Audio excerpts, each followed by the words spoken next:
we got a company received a company bulletin, just as all these companies send out usually a monthly newsletter or something. I got one from RCA headquarters, and it said that they had, one of their experimenters had an object he was flying around that had an anti-gravity drive. In other words, it was self-levitating and could be moved around. And I thought, well, why are we doing this? Why are we messing with all these rockets when we could do this? So I called up headquarters, and first they said, well, it's not true. The experiment didn't really work. And then they said the document didn't even exist. And I said, well, I got it right in my hands here. And I already knew that Nikola Tesla had flown a platform around in the very early 1900s, like 1904. I don't believe that we've gone backwards in technology, and the Russians grabbed everything they could of that technology.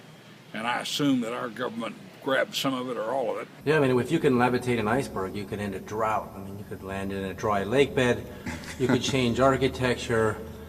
The work that Hutchins has been doing, he has Tesla coils, he has Van de Graaff, and he has, very frankly, static electricity generators.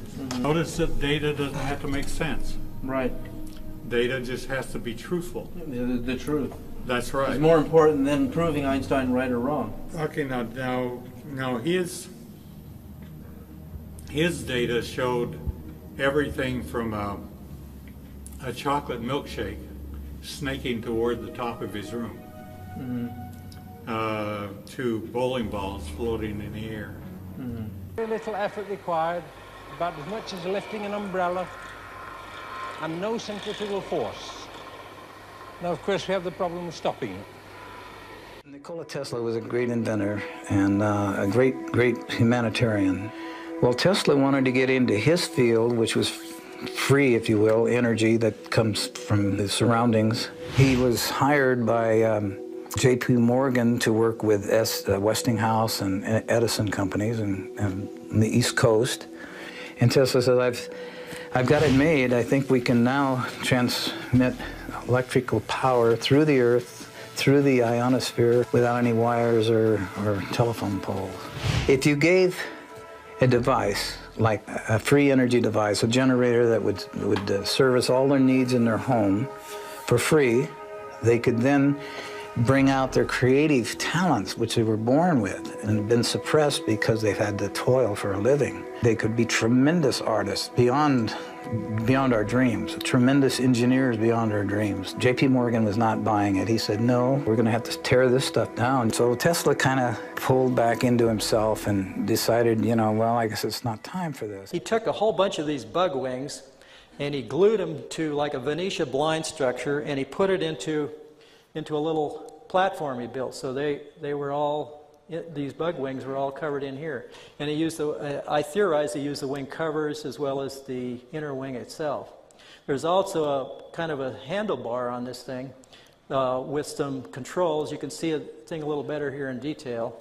The controls, I think, had to be manipulated continuously and probably vibrated to create the same action that the bug was doing. There was also down at the base some kind of a lever, which I suspect controlled the amount of lift he was getting out of this thing. Anyway, Grebennikov claimed that he could fly this thing or levitate it, and it would go around at almost 1,000 miles an hour. Now you ask, how can that happen? Well, he said that there was an energy field that built up around this thing due to this gravity field building up in the platform, and by this thing building up, it built out a force field that basically surrounded him and protected him from the local environment. So even though he was flying at 1,000 miles an hour, you could go, you could be wearing your Sunday best suit and not get it flutter a bit at 1,000 miles an hour. But if you get into the other things that he did with shape, they almost mirror the stuff that I discovered. And it proves, I guess, that there's either two crazy people in the world or there's two people that have found the same discoveries.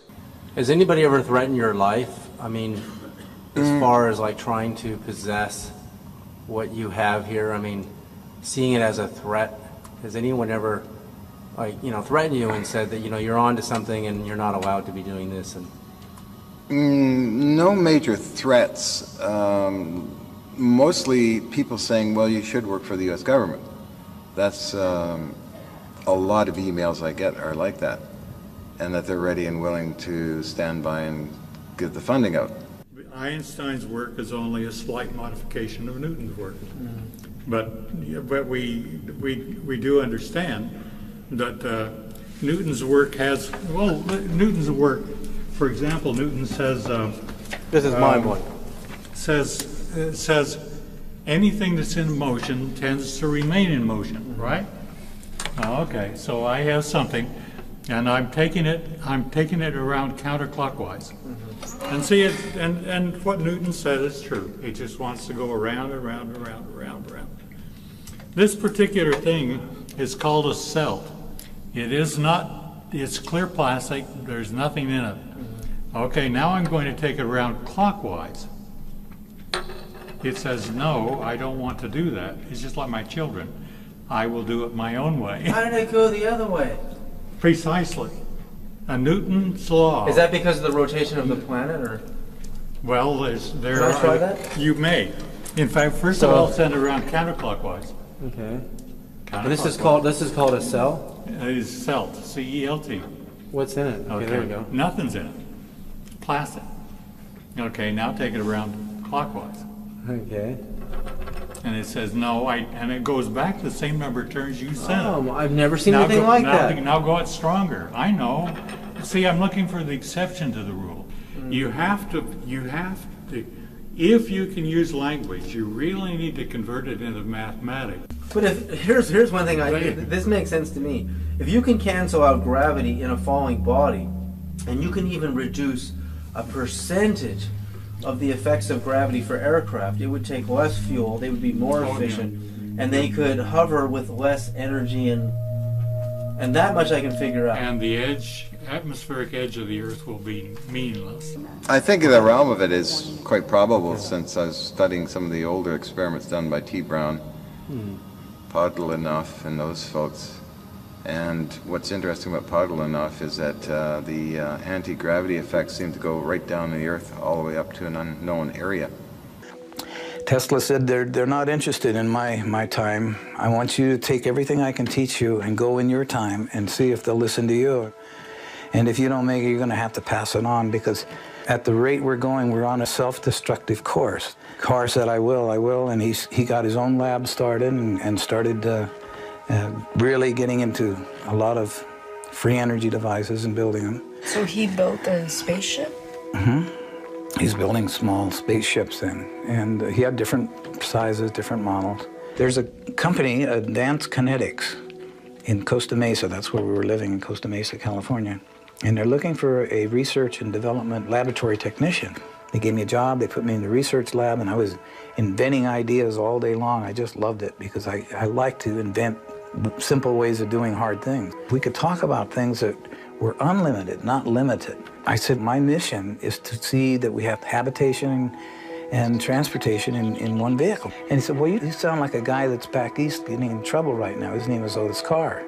And he put in a patent for a levitation device, and they wouldn't give him the patent. He said, you've got to pull that levitation out and anchor it on the ground, and we'll give you a patent on an amusement device. You cannot use levitation. Day and night, 24/7, we were building these small prototypes. And they would range anywhere from 12 inches to 3 feet to 6 feet, to, in size. And they actually flew, they actually levitated. Oh, yeah. And what was the source of the power? Well, it was magnetic in nature. And you were actually building these for people to sit in. I mean, not just models. These were prototypes just to prove what we wanted, and then graduate up to where human habitation could get on board and operate them. In those days, we had counter-rotating wheels, one going clockwise and another going counterclockwise. We had a capacitor, we had small magnets, and we had what's called a Utron. It was a double tetrahedron. That's 2 ice cream cones put with the open ends together. But you have a diamond shape. And we had 12 of them around the periphery of the craft. And we had magnets, horseshoe magnets, 12 of those around the craft. So when you started rotating and counter-rotating, as these neutrons went through the field, they would act as a generator and a capacitor in themselves, and they would generate a lot of power, not necessarily electrical power, but vibrational power. When you get to the resonant frequency of your surroundings, it cancels everything out. It goes to a 0 point. And once you've reached 0 point, then you can go anywhere you want. So I wondered if gravity could be related to its cousin magnetism. And so I found that when I take two magnets together, I have some neodymiums around here that I'm actually afraid of. They're so strong. They can danger you. But anyhow, you take a magnet, you go to put them together and they go clunk, right? But you take one of them, move it around, and all of a sudden it doesn't want to go together. The repulsive. So I got, I ordered one at $5,000 a piece, with a 1/4-inch hole through between both of them, and I put a brass bolt and I tightened them down, forcing them together. And then I put them together in a thing that looks kind of like a rock. Okay, and then I got another one that didn't have magnets in it. I got 9 guys that were not educated and didn't have pre opinions on anything, and I dropped my 2 rocks. And I said, what I would like you to do is, I told them what I would like you to do is I would like you to take whichever one arrives first, get it in your hand, and when I come down the elevator, hand it to me. Now they looked identical, except for and nobody knew what was inside. Not, absolutely not. Which one arrived first? The one that had no magnetic field in it. So you were able to cancel out gravity to a certain degree. You How were do you able like to that? cancel, Precisely. reduce the mass gravity effect. Precisely. Nature never uses English. It doesn't speak. It doesn't speak any language, but yet it's talking to us all the time. Right. And the key thing is to identify what it's saying.